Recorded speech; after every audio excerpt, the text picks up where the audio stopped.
हात नसले म्हणून काय झालं, पाय तर आहेत ना. या सकारात्मक विचाराने सूरज खऱ्या अर्थाने चमकला. दुष्काळी भागातला जन्म, कुटुंबाची आर्थिक परिस्थिती अत्यंत हलाखीची, त्यात भर म्हणजे जन्मताच दोन्ही हातही नाहीत. आयुष्यभर नशिबाचे दुखडे गात बसावं असं सारं काही सूरज मुजावरच्या नशिबी आलं. मात्र रडायचं नाही, लढायचं असं म्हणत सूरज या परिस्थितीला सामोरे जातोय. सूरजने यशवंतराव चव्हाण मुक्त विद्यापीठात कला शाखेत प्रवेश घेतलाय. त्याला उच्च शिक्षण घ्यायचंय.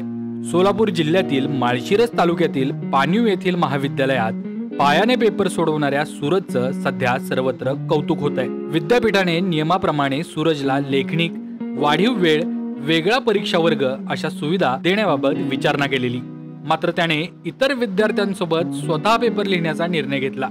सूरजने 13 पानी उत्तरपत्रिका लिहिली असून यातील त्याचं स्वच्छ व सुंदर अक्षर पाहून त्याने पेपर पायाने लिहिलाय यावर कोणाचा विश्वासही बसणार नाही.